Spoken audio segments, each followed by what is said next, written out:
Hi, I'm Melissa and I'm a partner manager at YouTube. That means I work with creators every day to help them optimize their channel and grow their audience.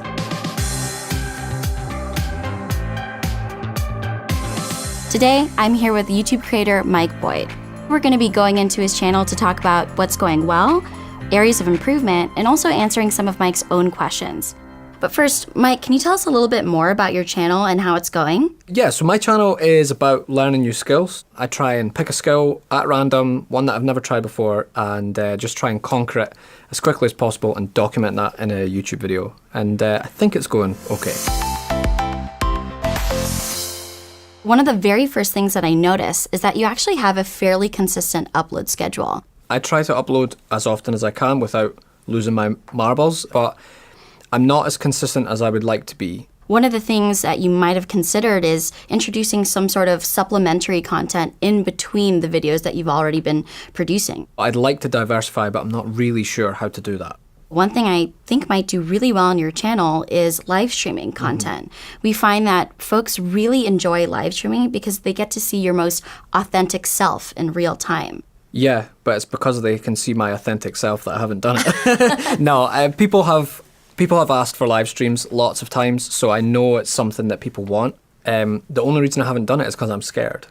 Live streaming is a different beast, but I think it's something that I should try because I haven't even tried it. I think in general, introducing a new format to the channel can be very scary, as you mentioned. So it's important to help best prepare your fan base for this new format. For example, if you're going to live stream, maybe mention it in one of the latest uploads that you say. Like if you tune in next Tuesday, I'll be doing a special treat. I'll be live streaming. And I would actually argue that having this diversity of content is what makes a very healthy, well-rounded channel. Okay.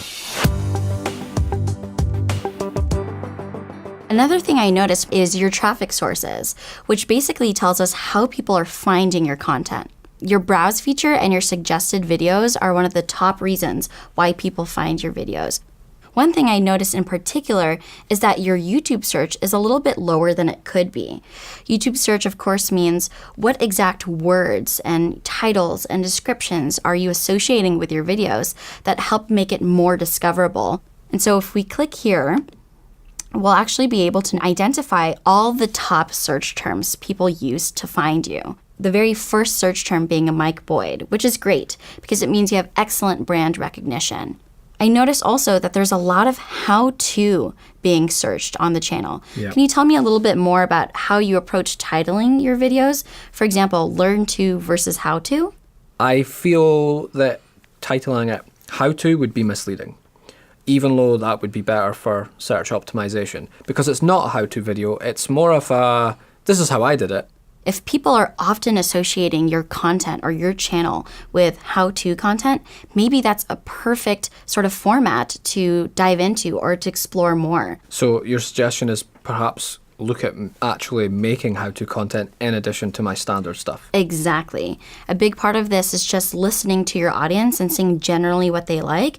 And we can tell this through this report by seeing people are always typing in how-to. So it might definitely be something you want to try.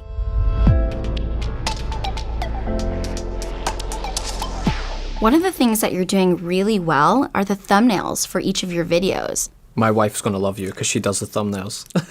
Yeah, so, and that's actually one of the changes that we made was me and my wife decided that we need to put more focus on thumbnails. You can see there's a consistent theme or look to our thumbnails, and it works. And I think that if you have good content and it's not being discovered, try revamping the thumbnails. It's worked for me on a number of occasions. So you went back and actually updated a thumbnail after having uploaded it? Yeah, so we sat down, had a look at the channel and identified ones that we didn't think were so strong, and then re-uploaded a new thumbnail, and we saw a little bump in watch time after we uploaded it. So this little trough in the graph here is when we uploaded it, and after that you can see a little rise in watch time. I think that is most likely attributed to the thumbnail because that is the date that we uploaded it. Another thing I noticed when looking at your watch time, about 60% of the folks who are watching your content are not subscribed, whereas 40% of those who are watching are subscribed. So you're getting your content in front of new eyeballs. It's just a matter of reminding them to hit that subscribe button or hit that bell notification icon.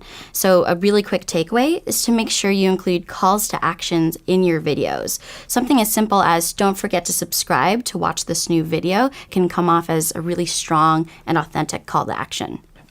I've not done it for the last 20 videos, apart from the very last one, which is a very subtle call to action, just reminding people that there's more of this stuff, so check it out and subscribe. But it does work. In terms of growing your watch time, one of the first things I look for is if you've curated your content into playlists. So right now I'm hovering at, I think about 50% of my stuff is it placed into some sort of playlist. Is that about the right ratio? Actually, generally, I'd recommend that at least 90% of all of your videos should be curated in a playlist. I think because you have such a large corpus of learn to types of videos, you can actually group it by topic. For example, I'll learn quick videos based on sports, maybe everything related to food, very much sort of topic oriented. Yeah, I've done 3 Rubik's Cube videos and they should be in playlists, and it's something that I've just forgot to do.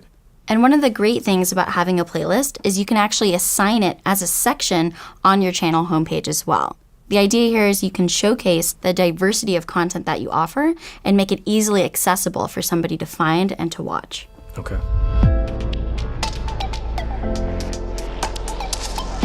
One thing I noticed on your channel is that you tend to do quite a few collabs. Yeah, I've done a couple. So when it really makes sense, when there's a lot of audience overlap, I've seen it really work well for the channel. How do you best identify people that you want to collab with? So there's a combination of things you can use. You can use your analytics to identify your demographic, and then look for people who may be interested in that content, or you can listen to your audience.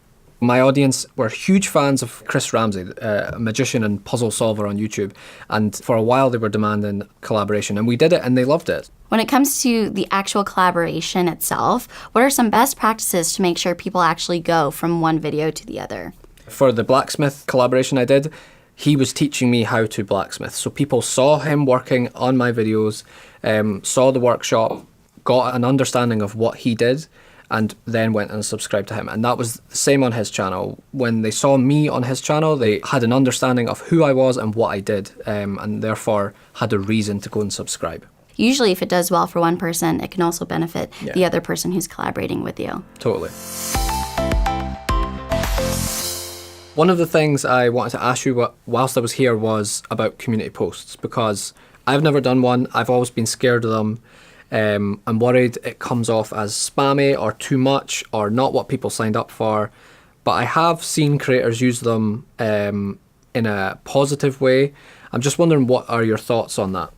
The community feature was created specifically because we heard creators' feedback about wanting to engage their audience in between uploads. So it's a great way just generally to check up and see how your audience is doing, ask them a question, post a picture, a GIF, or whatever it may be. I think it's generally up to you how much you want to use community. I think it's very similar to your upload schedule. A big part of this too is just generally listening to your audience. You'll know whether or not they like it based on how much they engage with it. Mm-hmm. Are they liking your posts? Are they commenting and actually responding to the questions you're prompting? I think for me it's a useful thing to use because the community tab might help me to smooth out those inconsistencies by giving them something to update them. Like, I am making the video, it's just this one's taking a bit longer. Great. Well, I hope this was useful for you today. It certainly was. Based on what we talked about, do you feel like you have a few main takeaways? Yeah, there's lots to think about, but I'm definitely going to look at creating another form of content based on what people are searching for.